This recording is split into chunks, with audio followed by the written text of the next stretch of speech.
Okay. Good morning, everyone. My name is Diane Eigelhart. I'm a member of Trinity United Methodist Church, and we are so glad that you joined us today for this webinar. We are so proud that we recognize and that we take the time to bring awareness about human trafficking in our congregation and to our mission field and to our community. We've been doing this for quite some time. The United Methodist Church has a strong social justice arm and social awareness that they would like the local churches to always pay attention to these initiatives. And human trafficking is one of those initiatives.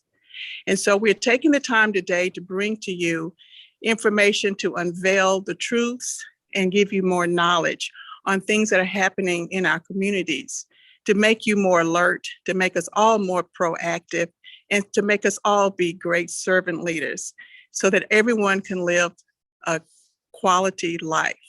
So we thank you today for being here with us. We know it's a cold morning, but we are bringing you some warm messages to fulfill throughout our community. So now I'm going to introduce you to the senior pastor of Trinity United Methodist Church, Reverend Ed C. Jones.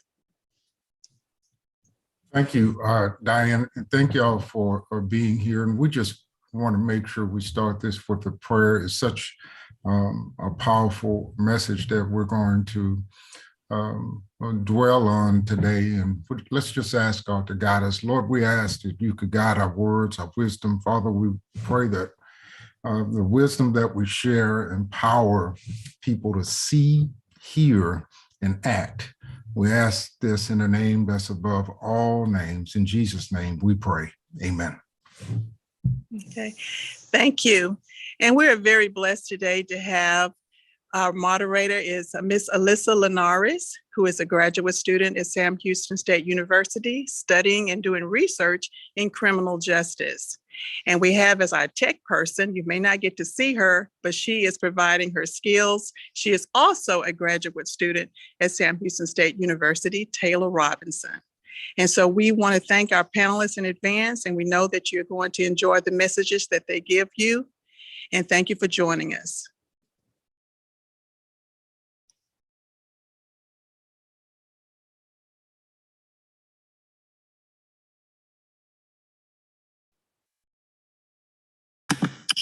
Hello, everyone. Sorry, I was trying to get this title screen up. My name is Alyssa. I will be the moderator today. As Ms. Diane said, I am a graduate research assistant with the Crime Victims Institute at Sam Houston State University. So now we will go ahead and begin to introduce all of our panelists. Today we will have Shawnee Basie, Cathy Gibbs, Dr. Molly Gordon, and Dennis Mark.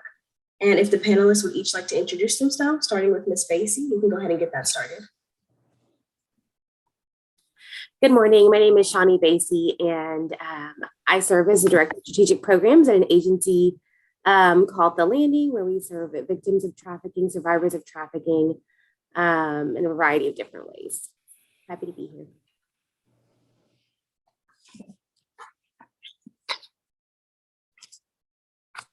Mr. Mark, if you'd like to go next.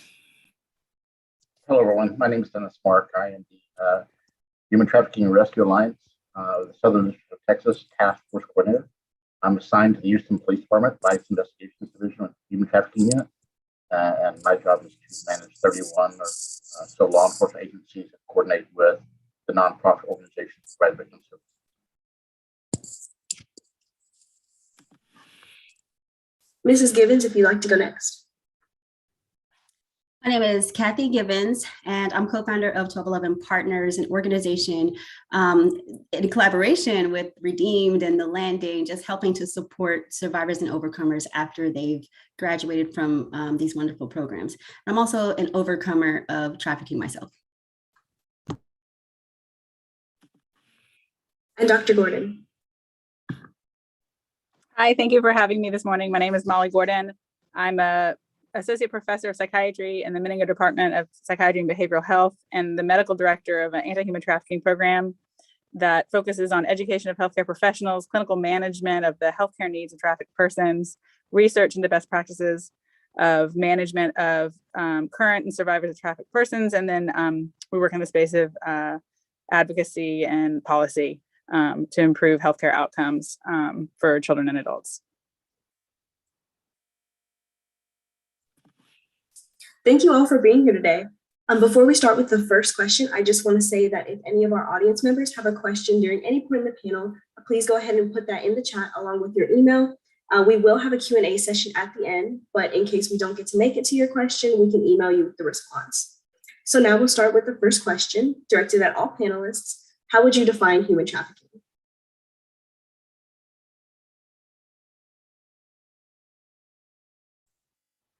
So I'll go ahead and start with that if that's okay, and then maybe we can walk around the room because I know that there's a lot of debate over this definition.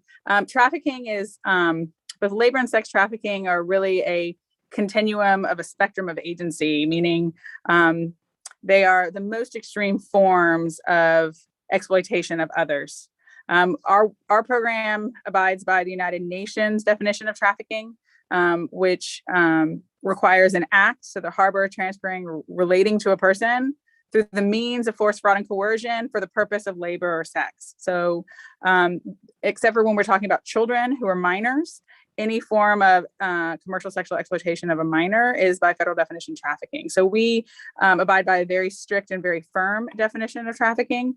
When we think about labor and sexual exploitation, that can be on, as I mentioned, a spectrum of agency where people are exploited or, let's say, underpaid or abused in their work environment, but that may not escalate to the federal definition of trafficking.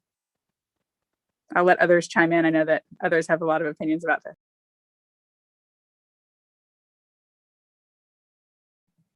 Dr. Gordon, I'm actually in agreement with what your definition just then. I think also a lot of times there's confusion between human trafficking and human smuggling. And so human smuggling is exploitation of the national border, where trafficking is the exploitation of an individual. So the main factor there is the exploitation for financial gain by another party through the exploited individual. So yeah, it's exactly a good definition.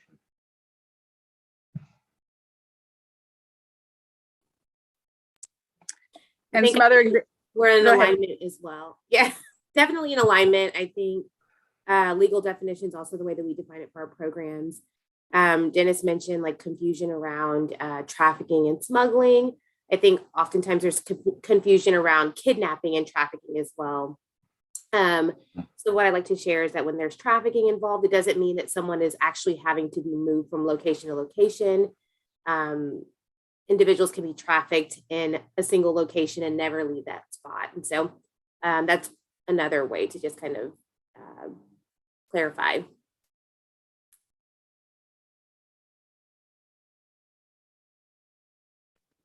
Something else to consider is also the differentiation between sex workers and sex trafficking, for example. Sometimes those definitions are confounded. As I mentioned, any minor who works in sex work, so commercial sexual exploitation of a minor, any exchange of sex for goods like food, shelter, housing, clothing, and more rarely drugs, any sort of exchange, even if a child who's a minor assents to that, meaning they agree to doing it, they don't have the legal capacity to consent for that behavior. And then if you talk about adults, there's adults who work in commercial sex work, and that is not always illegal. In some zip codes in the United States, pornography, videography, and even prostitution are legal forms of sex. And so what we want to differentiate is the difference between working in a sex industry and being forced or frauded into working in sex. And so that means that purpose of force, fraud, and coercion is what we're looking for. Same with things like labor abuse. We see persons who are exploited in their work environment, maybe abused in their work environment, maybe their wages are stolen, they're not paid fairly, maybe illegal activities, they're involved in illegal work. But again, that may not necessarily meet the definition of trafficking if there's nobody being forced, frauded, or coerced. A good example of that is maybe somebody works on a farm and they're only paid $5 an hour, which is under the standard federal employment rate. That person, if they can freely leave that job, is not being labor trafficked. They may be labor exploited. They may be labor abused. They may be violating labor laws. But unless that person is either forced into that situation, frauded, or coerced and threatened if they try to leave, then it doesn't escalate to that concern for human rights abuses. And a lot of the wonderful organizations in Houston serve folks who are on that spectrum of agency, meaning they may serve persons who work in, sex work, but also persons who are forced to work in sex work. Because what we look at are social service programming and healthcare programming that can reduce the harm that comes from that work sometimes, whether that be violence or infections. So we want people to not only work in a manner that is not forced, fraud, and coerced, but also a manner that is safe for their health and well-being.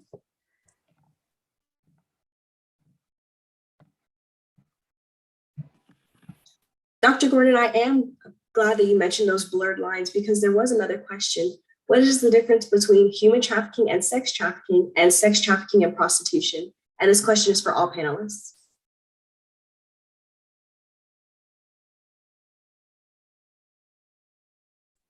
So I can start with that question. That's actually a very important question. I'll give you some examples of why those definitions matter.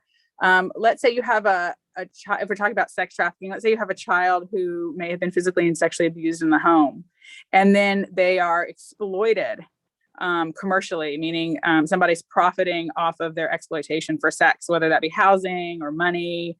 And then that person becomes an adult. That person now turns 18.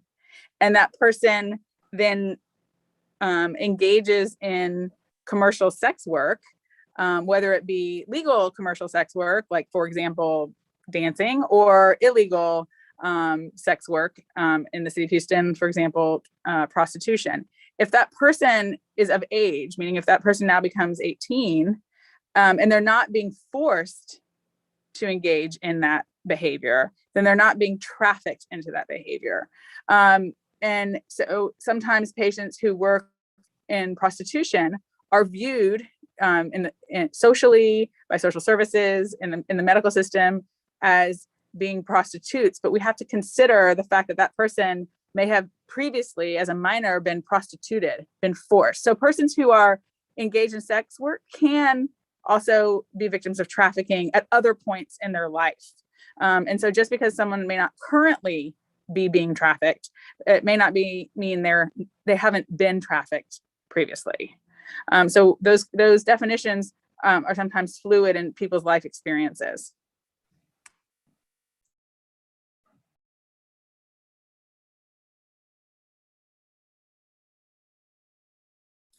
To add to that, Alyssa, you mentioned human trafficking and then sex trafficking. And so we've talked a lot already about sex trafficking, commercial sex work, exploitation, all of that. There's also this other umbrella where we talk about labor trafficking, labor exploitation. And that can, that's on the spectrum as well. It can vary whether it's farm labor, domestic servitude, sales crews, just in different settings where someone is forced to perform labor, nail shops, restaurants, hotels. And then there's those elements of forced fraud and coercion. We're talking about the broader umbrella of human trafficking and labor trafficking. And maybe there's no commercial sexual exploitation going on, but there's definitely a labor trafficking, labor exploitation going on. Yeah, I think one of the misconceptions for a lot of people too is when we talk about sex trafficking so much, it is something that is so noticeable because there is advertisement for sex trafficking on so many different mediums, whereas labor trafficking is more hidden. So you could actually be in a restaurant or at a hotel or someplace, and there be trafficking victims from labor trafficking in that space, and you not know that they're victims. So again, it's very difficult to identify. And so the numbers that were collected usually are skewed because of that very reason. So I would say that probably actually in some cases there are more labor trafficking victims than there are sex trafficking victims because the identification process is so much more difficult. In fact, we have a major investigation going on right now that involves quite a large operation going on for the labor trafficking, and involves a wide field of different businesses and stuff. And so it is much more difficult to show what that looks like to the general public. And I think it's important that both were brought up, because if you look at national data, for example, through the Polaris Project or through the International Organization on Migration that looks at large data systems, there's this perception that labor trafficking and sex trafficking, because they're not necessarily the same by federal definition, that they don't coexist. And we know that that's not accurate. So labor trafficked persons can be sex trafficked, sex trafficked persons can be labor trafficked. And I'll give you an example. Perhaps somebody works in agriculture, and their job is to work in the fields. That person may also be sold for sex intermittently during that time of exploitation for labor. And so that becomes very relevant when we're talking about things like resources. So shelters, social services, health resources. That becomes very important when we talk about data collection. Are we looking at a sex trafficked person, a labor trafficked person, or someone who's experienced both? And what are the psychological and health implications of those experiences? And that is very important when you talk about prosecution. Is this person going to be prosecuted for one crime against them and not another? Why or why not? Do you have evidence for maybe just the sex trafficking, but not for the labor trafficking? Because can you prove force, fraud, and coercion in one space, but not the other? And so we want to keep in mind that especially in some service industries like health and beauty, agriculture, domestic work, moving of goods like drugs and arms, that labor trafficking, sex trafficking may coexist, and they don't really always separate out. And that's also very important when it comes to things like funding. So sometimes state and federal funding will only fund resources for one particular program, which is wonderful that they're funding that space, but we don't want to fund one particular form of trafficking victim at the expense of under-resourcing another. For example, only providing services for children and not adults, or only providing services for women and not boys or trans men. So we want to be inclusive not only of different types of exploitation, but also different victims and their services. Absolutely. And Mr. Mark, I know you mentioned some statistics earlier. Do you have statistics for Houston regarding human trafficking? Yeah, on an average, when we look at the way we collect our data, and we usually measure it over quarters. So our task force is what's called the Enhanced Collaborative Model Grant Task Force, meaning that we collaborate with other partners. And so we collect data from all of our 32 partner agencies. And so over the last 3 years, really, of data collection, we're averaging about 84 or so new cases a quarter of human trafficking. And right now we're averaging about 400 ongoing investigations a quarter. So we saw a minor decline in new investigations during COVID.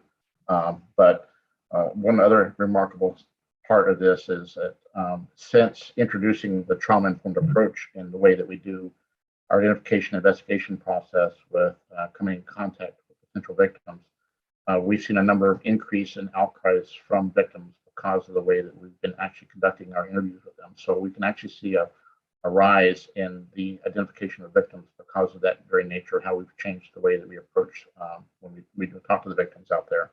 So that's the typical thing. I think we were averaging about 64 persons charged with human trafficking related crimes per quarter as well. In fact, the last 2 days we conducted an operation in Fort Bend County where we arrested 5 pimps and recovered 4 adult females and 1 juvenile female. And so it was a very successful operation. We always count pimps and traffickers as like 10, because when you get a pimp, you're actually rescuing some other women who have not yet been exploited. So, so that's kind of the average, what we see in the Houston area.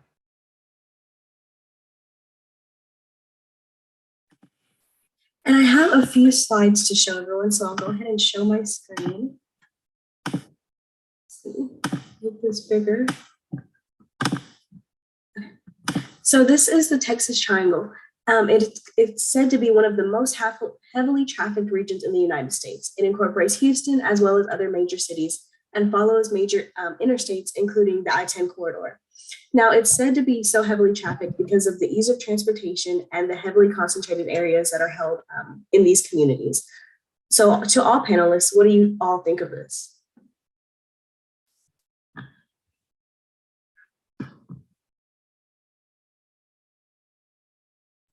So I think this is an important slide because it shows that without demand, there can't be labor and sex trafficking. And so when we want to consider, persons who are exploited, we want to consider why they're exploited. So what sort of demand for trafficking occurs in these cities, and how can we mitigate that? When we talk about primary prevention efforts, can we stop the demand for labor and sex trafficking in high population spaces? The other thing that's very important about these cities is that they are close to the border. So when I tell people that I work in trafficking, they think, well, of course you do. You live close to the Texas-Mexico border. And my thought is, no, you're referring to smuggling.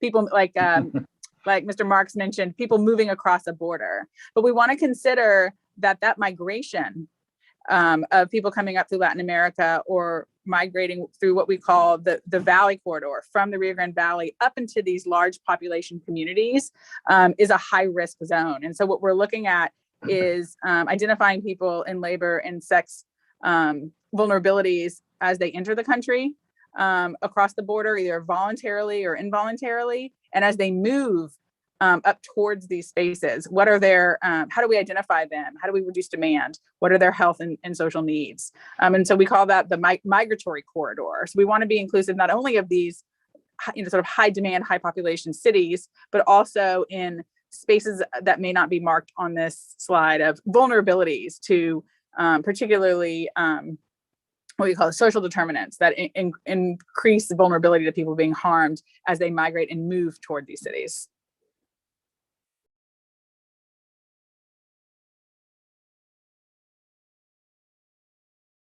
I think another thing this slide does show that, again, it adds to that idea that a movement happens a lot, which is true. And typically that's kind of how we can identify victims very well. It's by the fact that we can follow their ads from city to city. And so the photographs that are taken of the victims and their ads and stuff are just moved from city to city. So that's kind of how we track individual. We have technology that gives us the ability to track these ads and where they're posted, when they're posted, and identify victims that way. And so that's it is something that's a very definite part of the process of the state of Texas. And so talking about demand too, I was recently on a call with the Texas Attorney General's office, and the law for demand suppression increased back in September 1st, creating a state jail felony for a first time of solicitation of prostitution. And so since September 1st, statewide, there have been 730 arrests for demand suppression operations, which Tarrant County and Harris County are the two leading agency areas that where these occurred. And so again, we're attacking the demand issue. And so we're definitely going to hopefully see a change. It's going to take a little bit for the word to get out, but hopefully by decreasing the demand, we'll be able to kind of curb the tide of this. And like Mr. Mark mentioned, that's actually a very novel solution. And I think Texas is the only state, from my understanding. And so hopefully that prosecutes buyers at that level, and hopefully that will be a springboard for change in other states across the United States. What's also important to recognize in the triangle that you mentioned is resource allocation. So the majority of funding goes to large cities. And I'll give you an example. We serve, I work at Ben Taub, which is part of the Harris Health System. So we serve residents of Harris County, which is wonderful. It's a very large population. But what do you do if a patient needs our resources and lives in Fort Bend County or Galveston County and is right sort of on the edge of the availability of those resources? And we have built out a solution for that because we were we were identifying people who may have been coming in, as you said, moving into Houston or moving along those corridors or migrating from other counties. And so we've built out through San Jose Clinic medical and mental health service safety net for people who don't reside in Harris County. And because what we want to do is make sure that our resources are allocated fairly to persons across the state, not just in high population zones.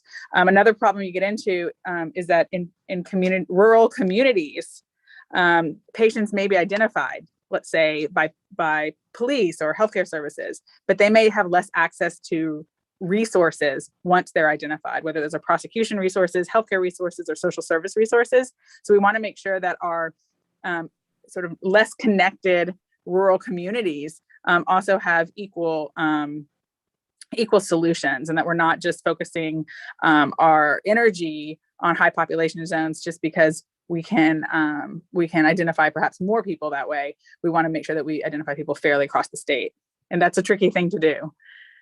Yeah, that's actually one of the goals of the task force, Human Trafficking Rescue Alliance.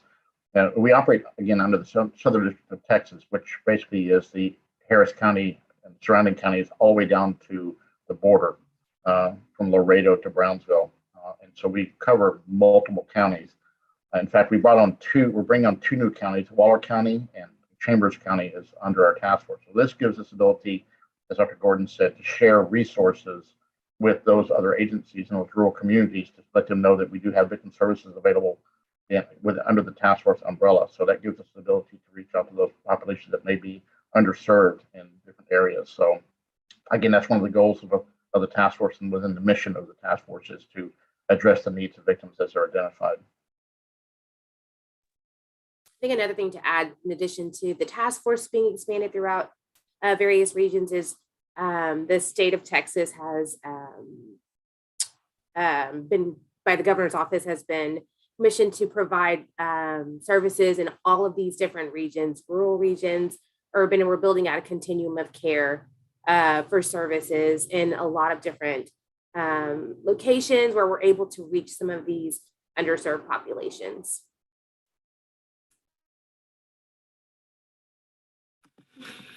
So earlier, Mr. Mark, he mentioned the demand suppression, and I do have two of his slides. So Mr. Mark, can you explain this slide? Yeah, this is an operation that was conducted by the task force back in October 25th through 29th. It was a week-long operation.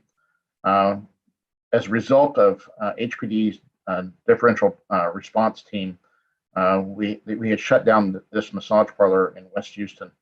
And a part of the process of the remediation of this Chapter 125 nuisance abatements code, city legal and county legal was able to speak to the owners of the property management company here, and they actually gave us access to this massage parlor to utilize it as what people would normally call a reverse operation, what we call a demand suppression operation.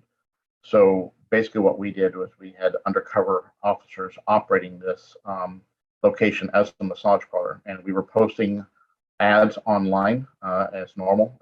There's websites out on the internet that where buyers and sellers can post ads for commercial sex. And so we were posting ads about this massage parlor. In that process, we had 60 buyer arrests for solicitation prostitution in this location from all walks of life. We had doctors and engineers and professionals and just construction workers, everybody you can think of. And so basically we were averaging 12 a day, but there was actually one day where we actually had 20 arrests in one day, which was a very busy day. It was like a nonstop situation. So this is a way that we, again, conduct buyer suppression operations because a lot of people just don't think that this is where human trafficking exists. And we were showing that, yeah, this is actually how it happens. And so this was kind of the idea of that demand suppression. And so to quote the district attorney's office from Fort Bend County, when people asked how often do we run these operations, he stated, just consider every day an operation. So we were kind of sending a message out to the buyers that, you know, when you're out there looking for sex, the potential of actually being an undercover operation is extremely high. So again, this was a very successful operation. I think in Harris County alone, I think we're looking at probably 200 arrests since September 1st. They're now in the process of being prosecuted. And so again, we'll hopefully see some decline in the number of buyer arrests over the next few months.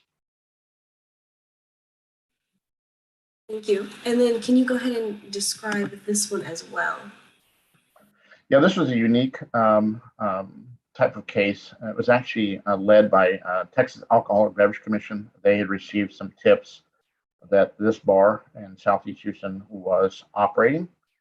This was during kind of a COVID heyday of some restaurants and bars being shut down. And so they began surveillance on this location, and there were customers coming and going from this location, but they weren't entering through the front door. They were entering through the gate to the right in this picture. And so so they conducted surveillance. They were able to identify that there was something going on here. And so we raided the location, and in the process, we identified 14 victims from Central and South America who were actually being trafficked by these 4 members of this family, and they were in turn indicted, arrested and indicted on human trafficking, a federal case. And so again, this was a cantina which operates normally as a bar, but it actually was operating as a brothel in the interim while they were shut down. In most cantinas, this is kind of how they operate. They bring in women from other countries, and then they are prostituted out of these locations by either members of local gangs or cartel or the business owner themselves. So this was a unique one where we were able to do a good recovery of 14 victims and get 4 arrests of traffickers. And that's actually a great example of fraud. So they call there's a name for women who work in this space. They're called pony girls. And there's a professor at the University of Texas Public Health who studies the health vulnerabilities and the health outcomes of this patient population. And not uncommonly, men and women who are working in this space are frauded into believing they're going to come work for a restaurant, or they're going to work in the food service industry. And that's only partially true, right? So when they arrive there, has a restaurant or bar, cantina front, and then they're frauded into what they thought they would be doing, and then forced into working in a different space. And sometimes, as I mentioned, these persons who work in these cantinas are labor trafficked and sex trafficked. So maybe they're being forced to work in the cantina because it has a working bar front, and then they're also being exploited for sex. And so that's a great example that Mr. Mark mentioned about that overlap in social vulnerabilities of migrant communities, of a needing of demand for a population, and the overlap of labor and sex, and the importance of a trauma-informed intervention to be able to safely recover men and women who are working in that space.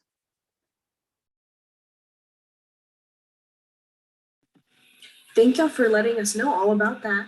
I'm going to go ahead and stop sharing my screen, and I will ask our next question. And for all of the audience, I do see your questions in the chat room. We're going to save them for the Q&A session. So this question is for Ms. Gibbons. As a overcomer and survivor of human trafficking, how were you able to get out of that lifestyle? With community, with the support of community. So for me, my healing journey looked like really pretending and mimicking the community that I had around me, which were just fabulous community. I got back in church and school and literally just started acting like they were acting, because I didn't know what normal was anymore. And then I started writing and journaling about it. And so for me, that was a part of my healing process. The manner in which I exited the life of trafficking, if that's a part of the question, is I called for help. I called a friend. My brother and my sister-in-law came to get me, and they picked me up. That was miraculous in itself, just because the trafficker was there. And but because I was sick and going through a lot at that time, he did allow me to make a phone call, under the impression that he would just pick me up the next day. So support system, though, is what kept me out of the life, because it would have been easy for me to go back the very next day. And so I think that's very important. The community, when people do exit the life and we come in contact with individuals who have this type of experience, it's very important for the community to be educated and the community to not judge, but receive these people with open arms and the resources and offer all of the things, because it's very easy to go back.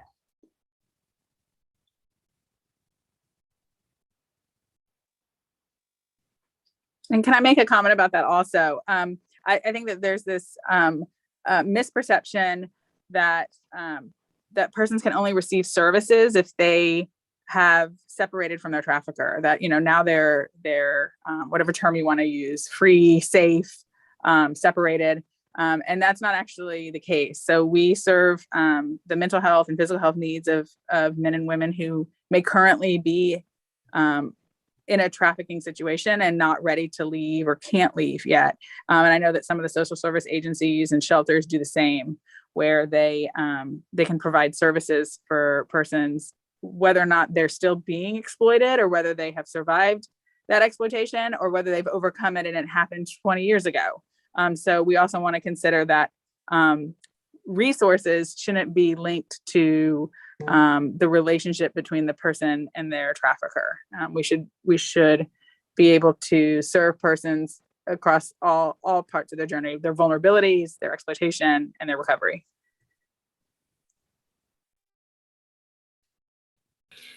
So speaking of services, Ms. Basie, can you speak in detail about services that the Landing provides to survivors of human trafficking? Sure. And I think Molly, Dr. Gordon, that was a great kind of segue, because that's basically the model of the Landing. So we've been around for about 6 years now.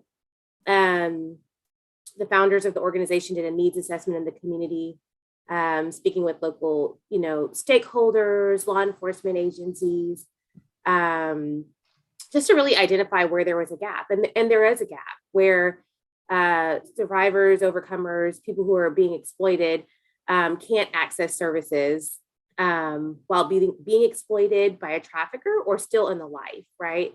And so the Landing was founded with that in mind.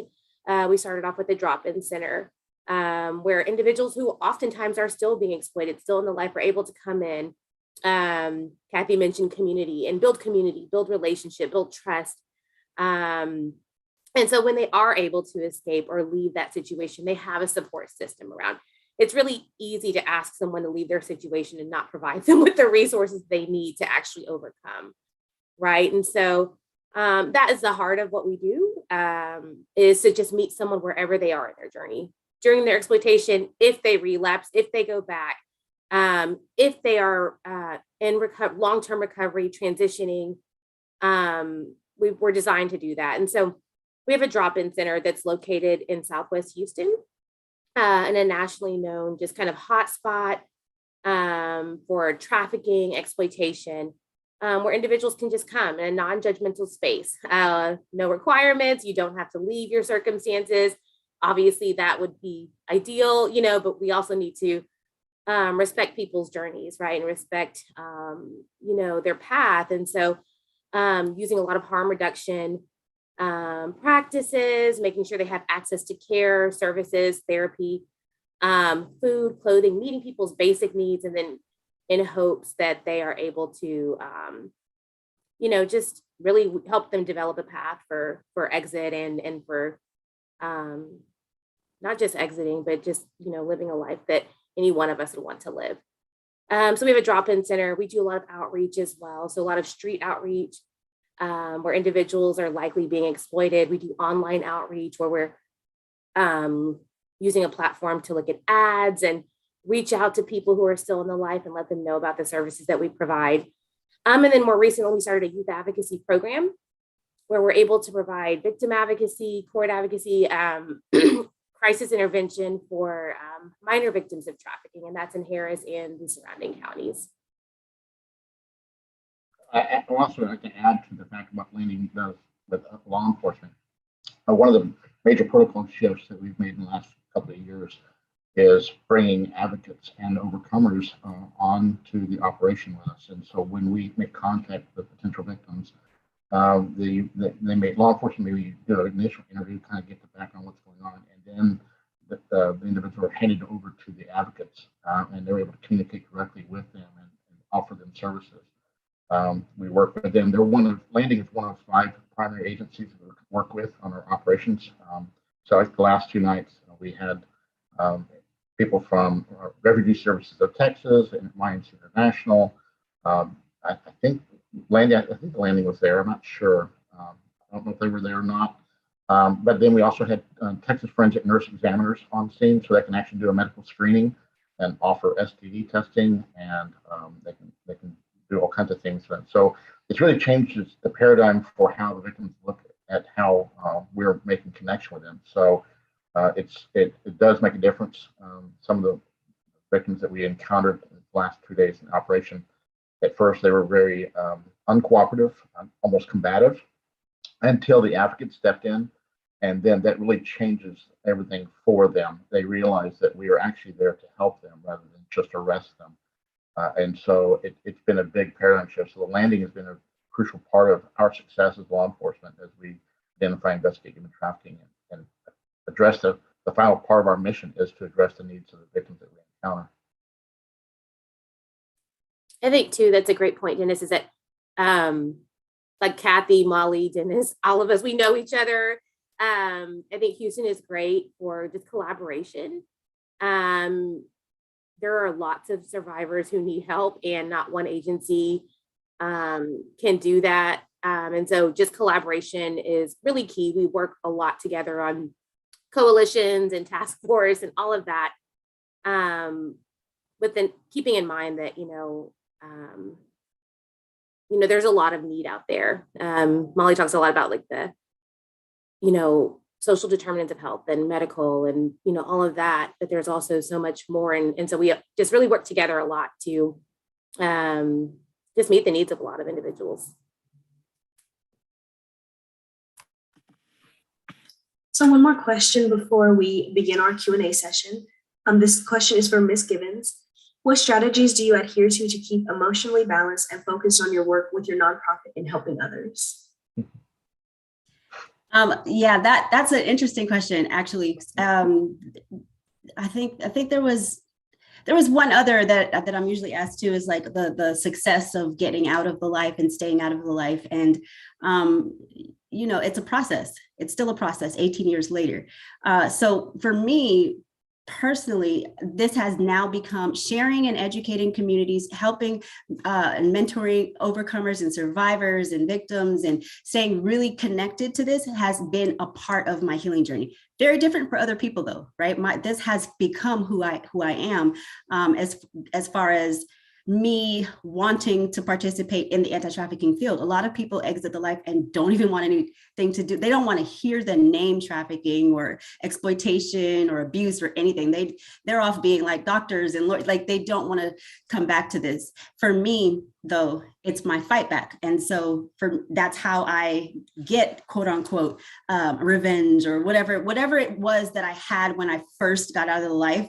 All of that energy is now put into helping others. And that's what keeps me sane. I think the moment that this becomes a job for me is the moment that I will probably be re-triggered and then figure out and have to start all over again, right? So for me, this is my journey of healing. And this is what keeps me balanced and sane. And again, just to reiterate, it looks very different for everyone. Every individual is very different.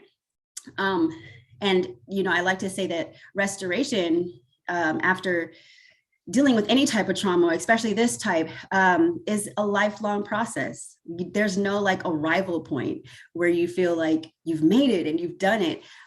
This is a lifelong process. Every year, for the past 18 years, I've learned something new about myself and about how I handle my trauma from the past. And so I become a new person every day, which to me is just one step away from my experience, right? And I'm still walking.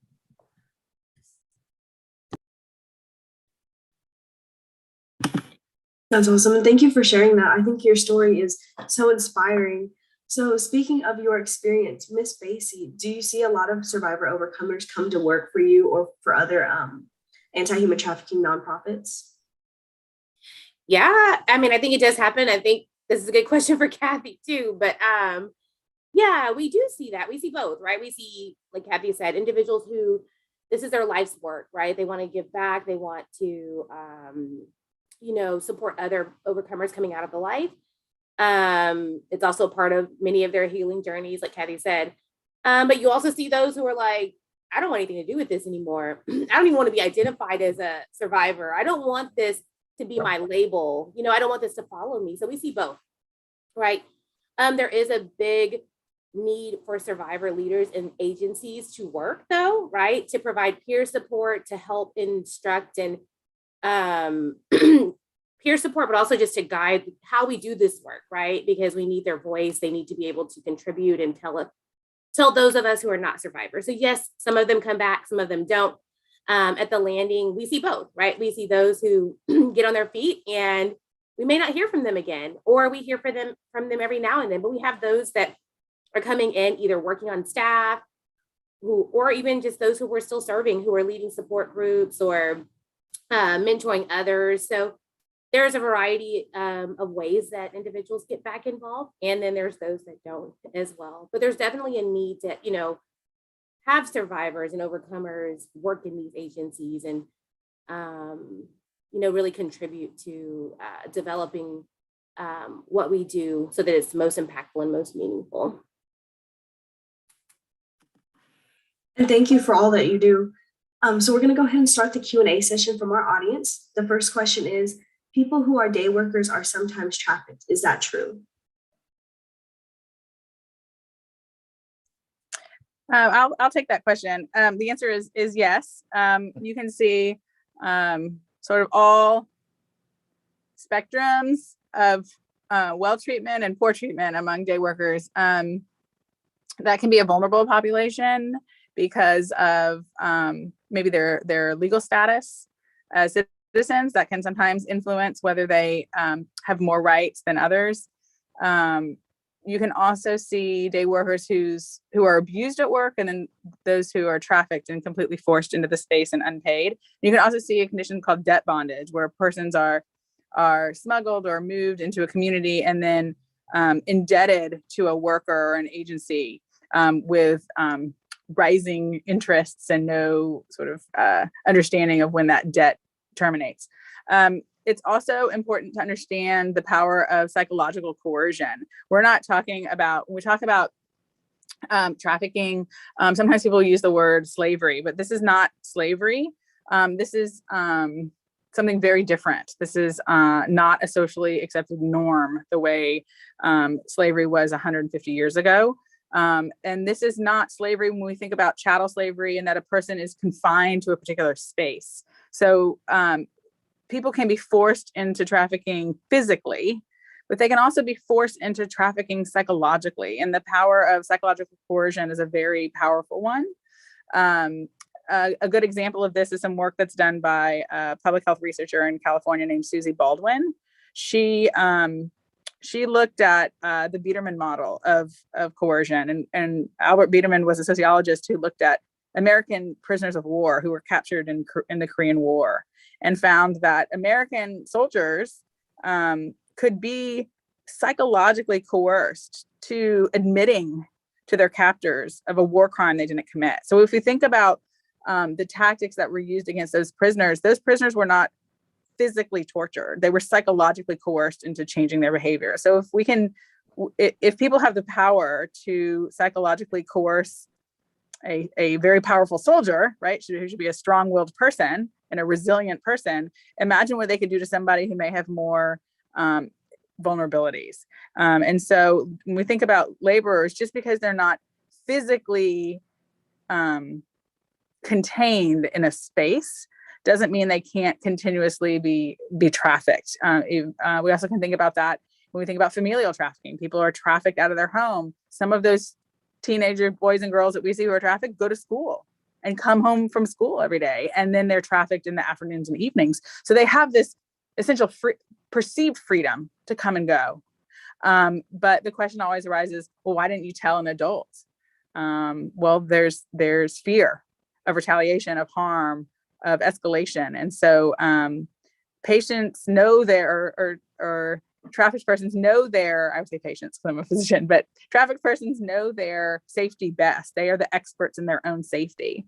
So just because somebody may be a day laborer doesn't mean they can't be trafficked or harmed.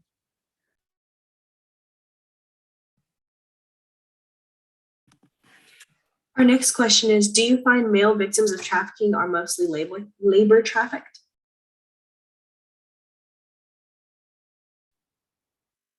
I'll start answering that question. I think that that's probably a great question for the entire panel. But just if you want to look at the data, a very interesting paper was done by the Department of Justice about 5 or 6 years ago that looked at boys and girls who were systems involved youth. So systems involved youth. And in that data, 36% of the boys who were screened were victims of sex trafficking.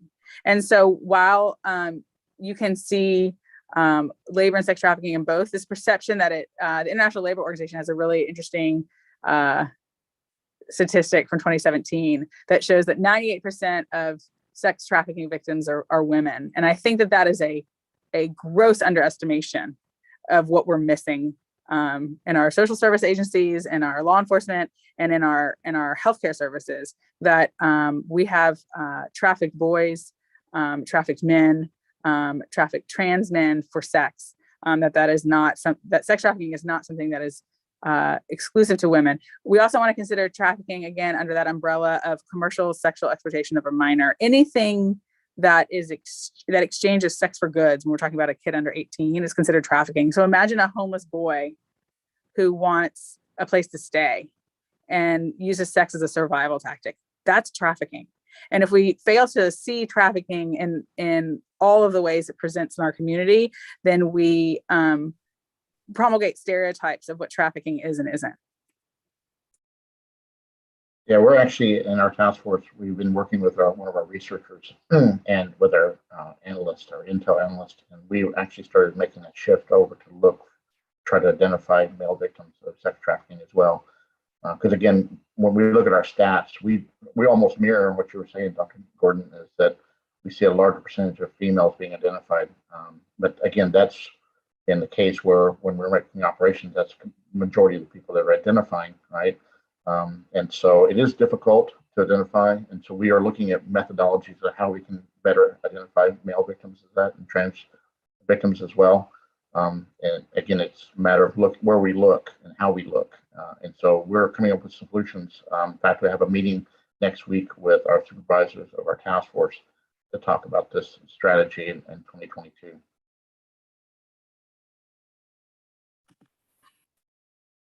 And can I make one comment about that? Actually, Texas, up in Denton, is the first state that has a shelter. I think you guys are probably familiar with this program for sex trafficked boys. And that's incredible, right? So the Trafficking Victims Protection Act was written 21 years ago. And this is the first shelter for boy victims. That doesn't mean boys haven't been victims of exploitation for 21 years up until last year. It means our resources are 20 years behind what we offer women and children. Right. So one more question before we begin closing remarks. Has the problem improved, or has the human trafficking problem improved? Is there less trafficking or more trafficking with the influx of immigrants at the border?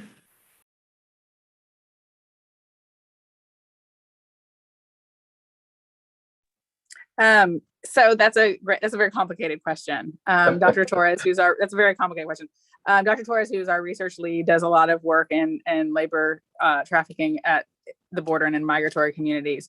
And the answer is really, it has to do with how many people are coming in. And so if you have more people fleeing violence and coming in to the United States, you're going to have more people who are vulnerable to exploitation. So and that really has to do with what we call push factors and pull factors. So as the demand for labor and sex rises and is in flux with things related to the economy and COVID And as violence and other push factors, socioeconomic push factors, vary in countries where people are leaving, those numbers influence the number of persons who can be exploited. The best way of understanding trafficking, there's this perception that people come to America through very dangerous and sometimes illicit means. But there's a very there's a very beautiful quote that says, "Nobody puts their children in a boat on the sea unless the water is safer than the land." And I think that that's very applicable. Nobody leaves their home unless being homeless and a migrant is safer than their homeland. So we want to think about the vulnerabilities of those persons, why they're leaving, and what forces push them into those vulnerabilities. And again, some of those same things we see in that community, we see in our own domestic community. 85%, 90% of the, somewhere between 85 and 90% of the patients we serve are domestic persons. Only about a tenth of the patients we see are foreign-born nationals. Yeah, I think she's actually right in that aspect of, it's always about the exploitation of vulnerabilities. And so when you have a vulnerable population being brought to the country, then the opportunity for exploitation is going to definitely be there. So yes, it's relative to that the crisis that's going on. So, and again, it's a matter of trying to, again, the difficulty in identifying, because again, there's a fear factor for those who are being brought across the border and actually coming out and getting help. They're fearful of law enforcement. And so we actually have developing a strategy to be more available and communicate the needs for us to actually provide services and help identify those victims that are being exploited. So again, it's a process.